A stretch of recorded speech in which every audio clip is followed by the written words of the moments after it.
We'd like to welcome you all to another edition of the Side Dive Podcast. First edition of the fourth season. Is it the fourth? Yeah, I was wondering if it's 4 or 5. Yeah, I thought it was five. Then after I started calculating, I was like, oh no, it's four. Nice. But yeah, so yep, your boys are back. You know who we are. Still doing the same thing. We just a year older. Am I hearing something? That might be my volume, but yeah, no, yeah, we back. You know, we talk cyclone sports, mainly football and basketball, and we sprinkle in some other sports when necessary, especially when it's a Cyhawk game. We'll always stuff always gets mentioned. That's probably the first time and only time that tennis is mentioned, but it is what it is. But there ain't a whole lot of time left. We got 3 days, Yeah, 2.5 days 2.5. until kickoff. And it ain't just any old normal kickoff. It is Farmageddon. And not in any old place. I'm not telling anybody who's Cyclone fans that something they don't already know. Over in Ireland, playing Farmageddon conference opener. Some have said it's a Big 12 eliminator game. The loser is allegedly out of the Big 12 race, but only time will tell what happens there. Um, but yeah, no, we're gonna break down this game. Take a peek at the schedule. Uh, but yeah, it's I guess we're coming off a historic 11-win season. Um, Yes. it was 11-3. That the Big 12 championship game was extremely disappointing. Um, but they bounced back and won the Pop Tarts Bowl. But yeah, I mean, 11 wins. I mean, if you guys got a quick summary of your feelings on how it feels entering the next season after 11. From well, think about this. So we pretty much started going to games together in the '90s, and if you would have told our 20-something-year-old self that hey, when 20 when you guys are in your 50s, the Cyclones are going to win 11 games, and the last game they beat Miami, the University of Miami, being like, whatever, man. But no, that was great. So For real.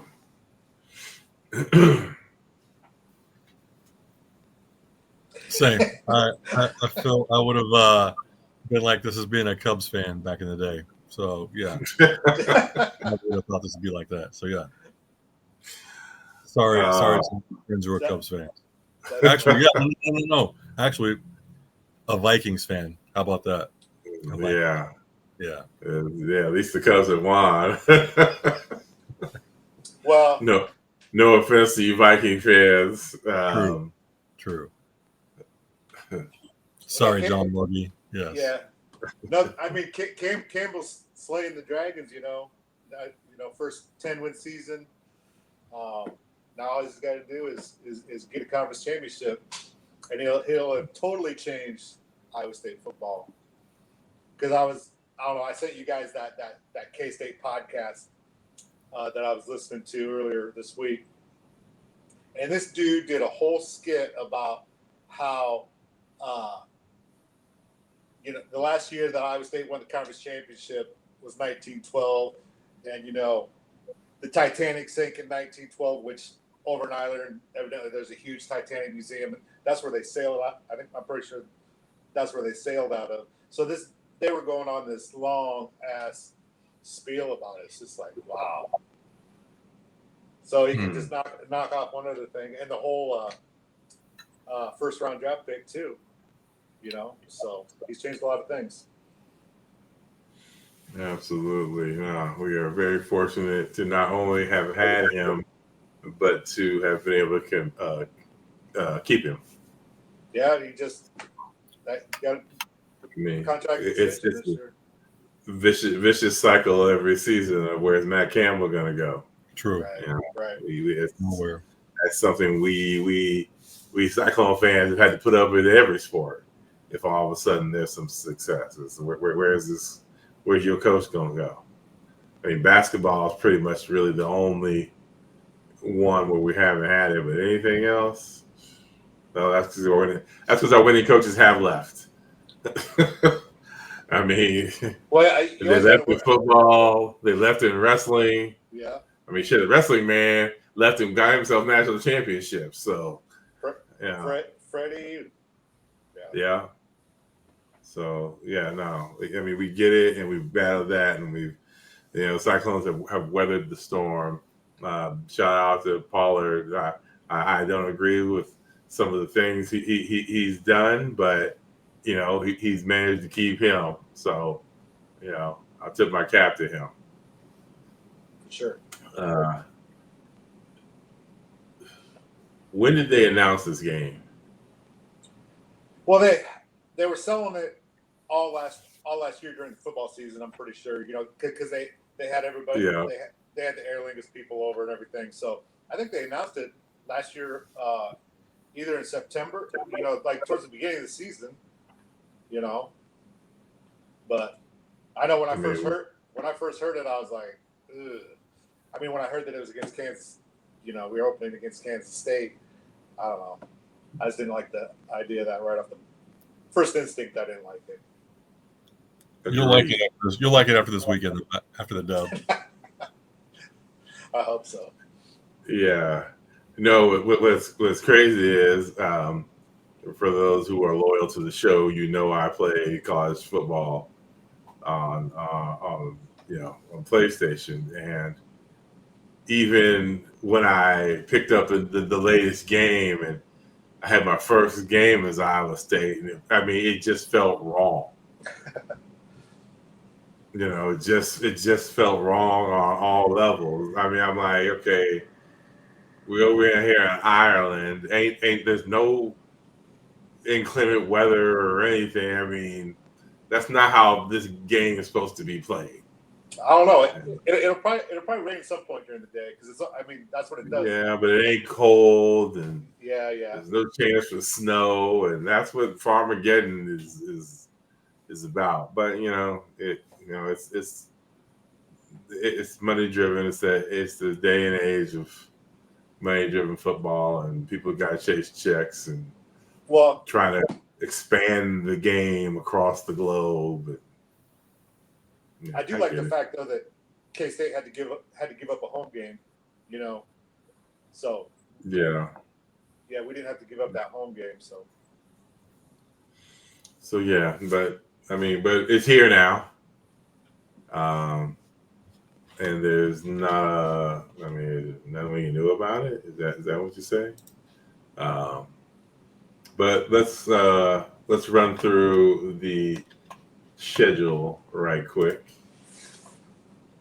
But like we said, week 0 starting it off versus number 17 K-State, 11 a.m. kickoff, which is going to be a night game. Over in actuality, we'll be watching the night game in the daytime, and on the ESPN, and then following week, home against South Dakota, 2:30 kickoff on Fox.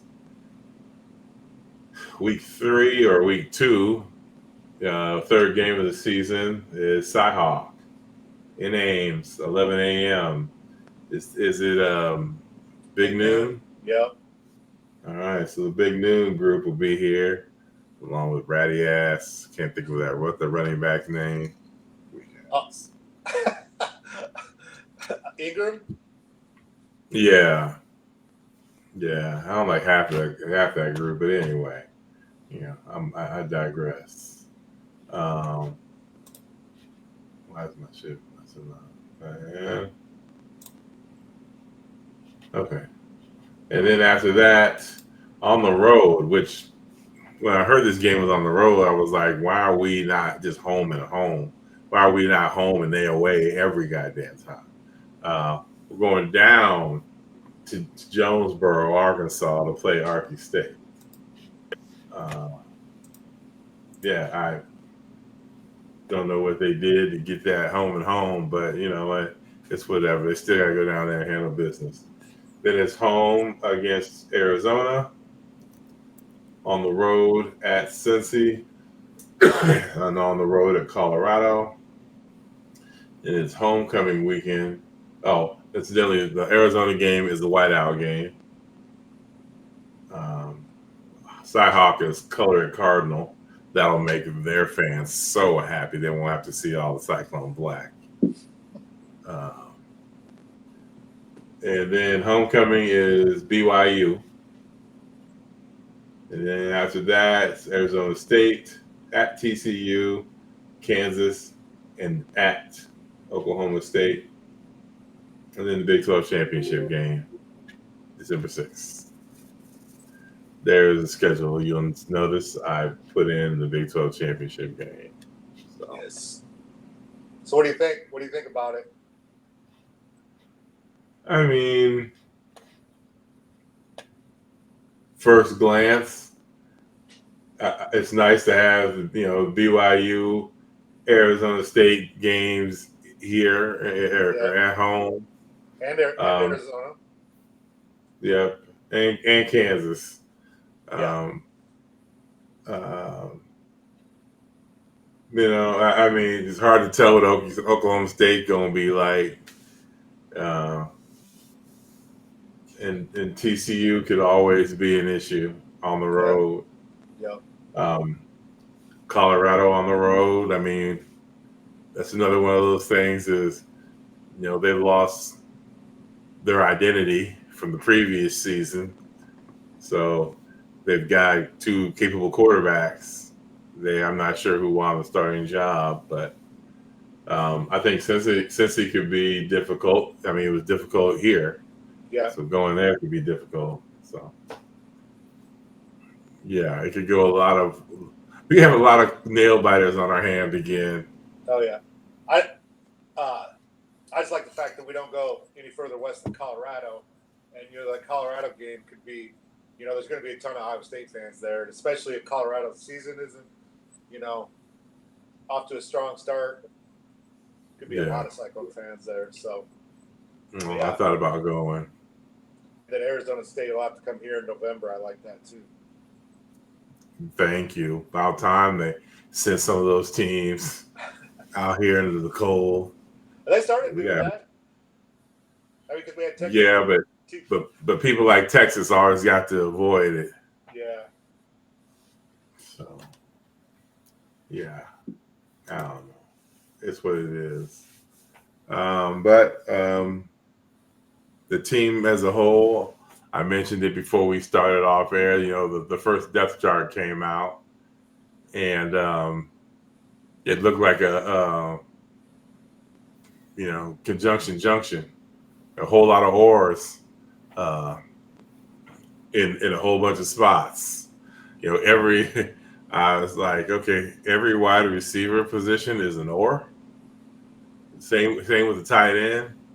I mean, those are all oars. We got oars at the center and right guard. Well, if this center starts, well, then we need a different right guard. But if it's this center, well, then the other dude who was supposed to be center is now going to be the right guard.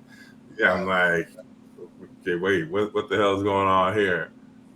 That's just Sam linebacker is or. We got three dudes, and we don't know which one of them are going to start. I mean, they even got we even got oars on the backups.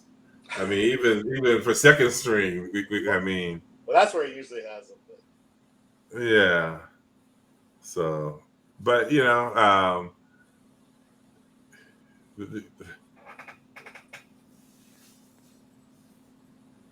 coming back, we got some question marks and some key spots, and we've got some thumbs up in some key spots. So it's just I just have a bad feeling it's going to be one of them years.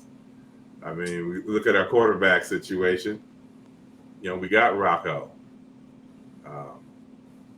How do y'all feel about if something bad happened? Dude, Is it man yeah, and Moberly?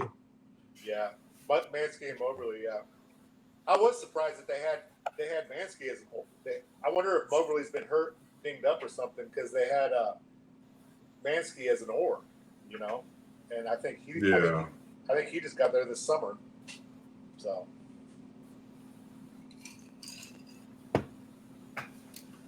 yeah, I mean, I don't know. Is Moberly? Wait, Moberly's from Missouri? no, he's from Southeast Polk.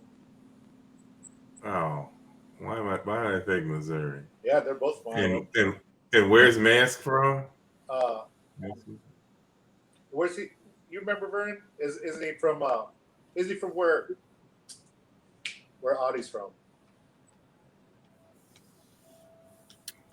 Oh, Algona? Yeah, I'm pretty sure he's from Algona. Yeah, Oh, Algona. okay. Yes. Yeah. Oh, all right. So yeah, one of them is the backup. Wow. Yeah, and for tight end, Ben Bramer is back from injury, so they've got him or Burkle listed as the or, and then the Cooper Alexander as the third string. Nice to have two tight ends again, just like the old days. And I say old days, and it was like 3 years ago. Yeah. With Kohler and Allen, and so yeah, and then it's nice to have all the linebackers back. Hopefully, they stay longer this year than they did last year, especially Caleb Bacon. Yeah, I mean, it sucks when you lose a starter on the opening play of the season, but he's back and he's up for the Comeback Player of the Year award nationally. Let's go, Bacon. Yes. Shout out to him. Do all kind of bacon jokes you can with them. Pork producers love it. Some weaknesses, and I guess we'll find out quickly this weekend because K-State's got okay so defensive backs, but we're gonna find out about the wide receivers. Higgins and Noel, hard to replace. And you're bringing back, when I say bringing back, it's almost twofold with Xavier Townsend because at once upon a time, wasn't he a commit?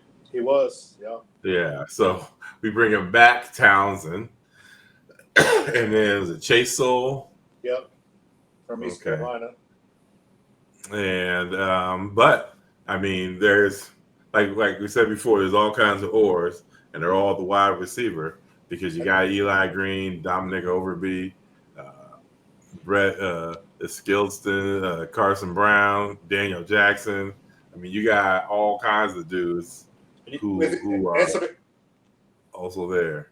Yeah, some experience there too. A lot of those guys. Oh yeah, got their hands on the ball last year.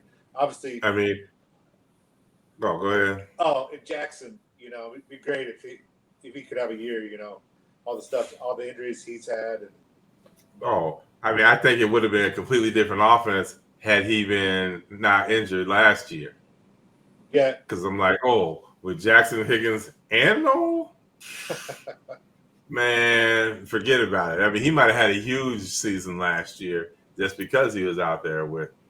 True. Because Carson Brown had some drops and things like that. So there was. I mean, we had talked about it all season. There wasn't that solid number 3 wide receiver. Right. So now it looks like, we had a bunch of opportunity. I digress. Eli Green was good on the game for me. So there's that. I did have him as my slot receiver. I think he would have played a lot more if he was dinged up all year. I think he was dealing with a shoulder injury, they said. Yeah. Another weakness, D-line. we got hit by the transfer bug and senioritis on the D-line. So Look luckily they kept Orange. Look at the backups there. How many freshmen are in the 2 deep? Yeah, three out of the 4 positions are all freshmen. Yeah, that's a little scary. Yeah. Well, and one projected starter is a sophomore in Hawk. Yeah. So Tamatoa, McDonough, Dominic Orange, Ike. He's the Agu. Yeah. I mean, they're going to have to definitely step up and play.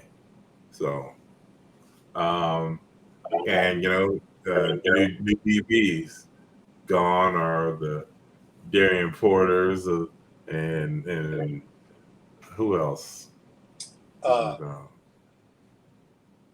Is it Tampa? Yeah, no, Tampa was the year before. It's the year before. Now I'm drawing a blank. Yeah. But wherever it is, D-backs got some. Yeah, Verdon Porter, and then I was thinking, that's it. The safety. Frailer.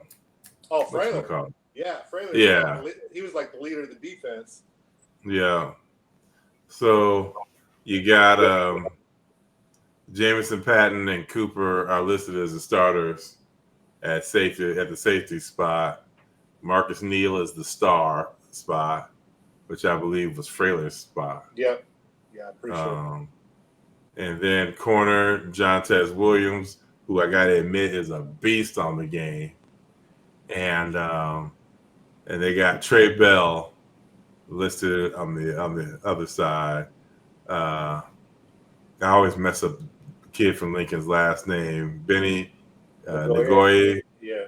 From Lincoln. He converted wide receiver, so he's second string right now. And then Quentin Taylor is the other backup, and he's a freshman. Yeah. But there's, Tashawn James and Drew Surgis, and Cummings Coleman. They all played last year, and they're the backups for the safeties. So so that helps.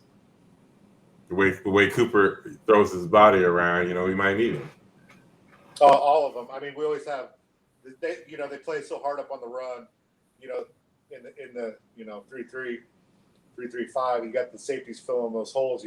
So they get beat up. Yeah. On the other side of the field, wearing purple and silver, their strength is definitely QB and running backs, because they got a host of running backs. I think they got 3. And that main one is that Dylan Edwards. He was a big. I don't know. He was at least a 4-star recruit. He was a Colorado dude, wasn't he? Yeah. Yep. Yeah. And but yeah, Avery Johnson's back. So he was able to do some dynamic things against the Clones last year. Good and bad. Yeah. So it's one of those. Take it or leave it, K-State fans. We've been there. You got to accept those badass plays. I mean, Brock Purdy was the king of them. I was just thinking the same thing. It's like you make a brilliant play, but then there's a play that you just don't get. But you take the good with the bad player like that. No. VJ, do you got any? I can't even think. Was it PFF? That's right. I almost called it Next Gen Sports. Yeah. No, on the defensive side for the Cyclones, they got Williams ranked pretty high. So that's a bright spot there. You're correct in talking about the quarterback and halfback for the Wildcats, but also that center, left guard, and left tackle for K-State. They also rank fairly high with green marks as well. A bright spot for us, though, right in and right outside linebacker for Iowa State, Orange and McDonough, man, I'll say it that way. They get good marks as well. And even Bell's got decent marks as well. They gave him a 7. Really? Yeah. I mean, it's a vast difference in the ranking overall. They got Bell ranked at 324 versus Williams ranked 51st for his position. So, right. But still a decent grade. And you have to take it with a grain of salt right now since they haven't played any games yet. But how did they do Bell, because he transferred from Lindenwood, which is I'm thinking that they're taking statistics and stuff like that, and that's why he's 300 something.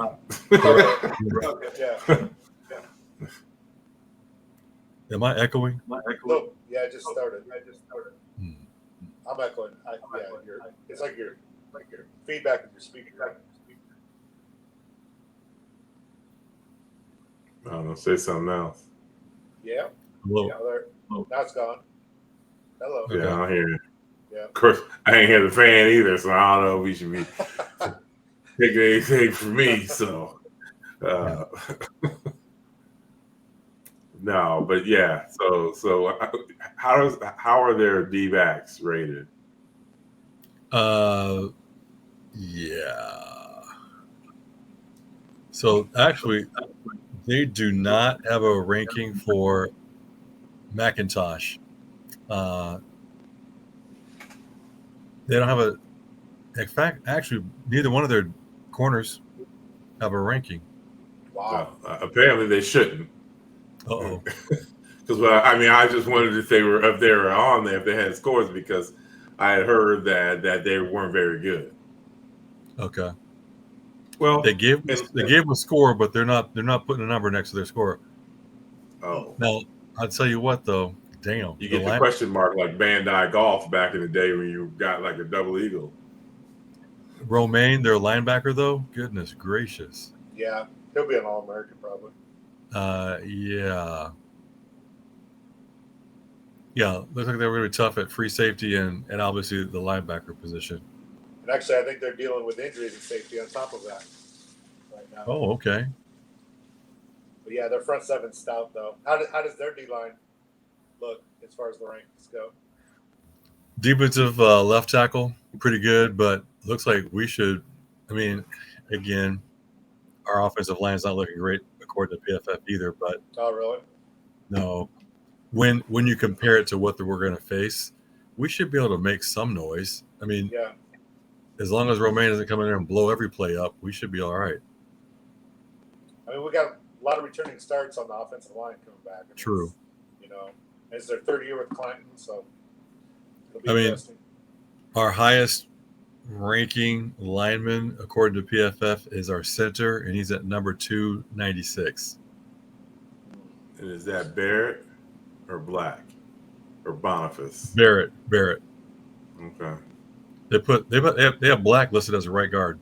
Okay. Yeah. That's where he was last year. Okay. But yeah, on the depth chart, they've got him as the or for center. They've got Barrett or Black as the or, and then so it's Barrett is the starter, but possibly Black, and then on right guard they've got Black as the starter with Barrett possibly the or. Yeah. Damn. Okay.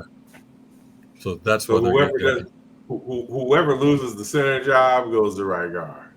Got you. And hence the reason why you get downgraded. I get it. Yeah.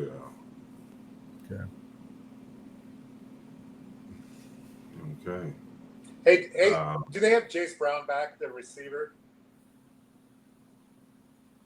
I think I saw that they did. I thought he's back too. That guy scares me. He had a good game against us last year.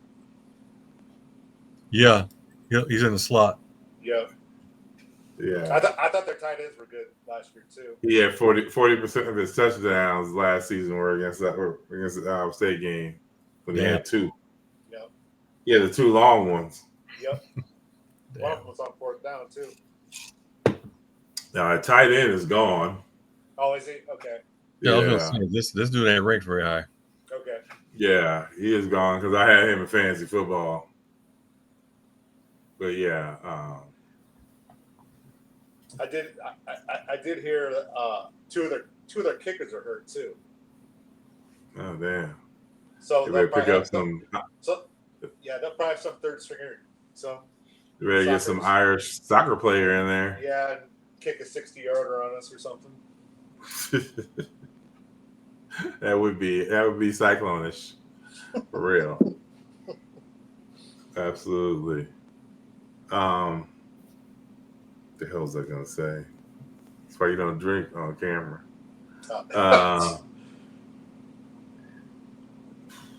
I had to have some Guinness for this game, you know. But that's you. But, you know, people would think there was something wrong if you didn't have a beer in front of you. Oh man. Yeah, no, I done forgot. I forgot what I was going to say. I don't know. I think we pretty much broke all them down. They're a 3-point favorite. Yeah. Going in. I knew what I was going to say. I thought it's going to be our passing game versus their running game. True. Is what it's going to come down to. So I was going to bring they have a new offensive coordinator. That's right. And a new offensive line coach. So I like that for a first game because you don't know. They're all the players are dealing with new verbiage and everything. The coaches don't know. They're new, so it's the first time. When it starts hitting the fan, not everybody know. They're not. It'll be different for them. For sure. Hopefully in our favor. Yeah.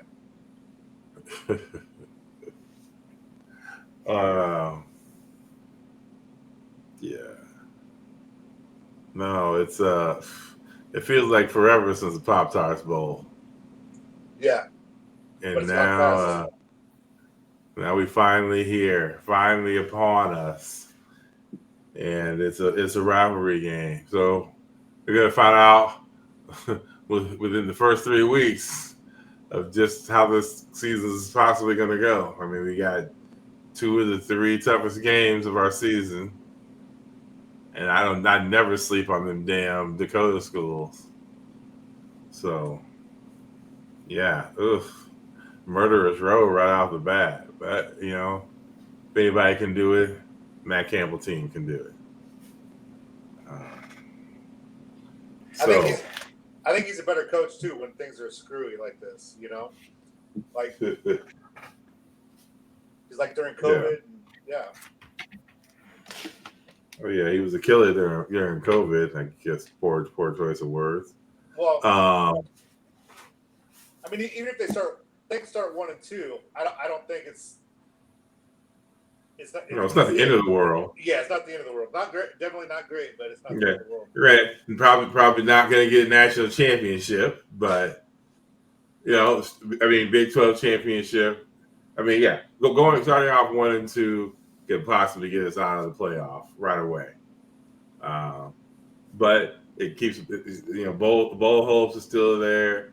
Big 12 championship hopes are still there. So, I mean, because it would only be one conference loss. I mean, everybody I think in the conference is going to have at least a loss. So, for sure. I guess I'd rather them lose the first game of the season than the last game of the season. First of all, that's Oklahoma State, so we shouldn't be losing to them. I don't feel right now in this day and age. But no disrespect, Mike Gundy. I know you're a man. So. How y'all feeling about the game this weekend? What you thinking, Pipes? We going predictions now? Yeah, let's do the prediction. All right. Like I said, when it's first announced, I wasn't feeling great about it.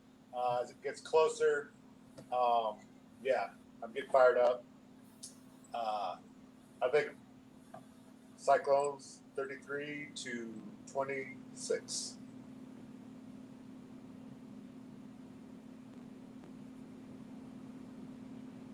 So that, yeah, what did you say? Over unders. I think the over under is that right? Yeah. 0.29. 40, 49 and a half or 40? something like that, I thought. What was it, Vernon? Oh, I'm looking at 50.5 over here. Okay, yeah, no, that's right. Yeah, I had it wait. I don't know what I was thinking. Well, I'm sorry. The market is at 49.5. PFF has it at 50.5. Okay. So yeah. And the spread's still 3. Kansas State. Yeah. Yes.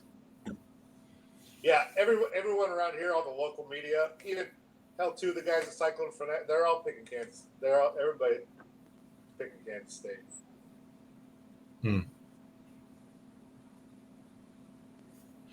They must think that it must be the run game.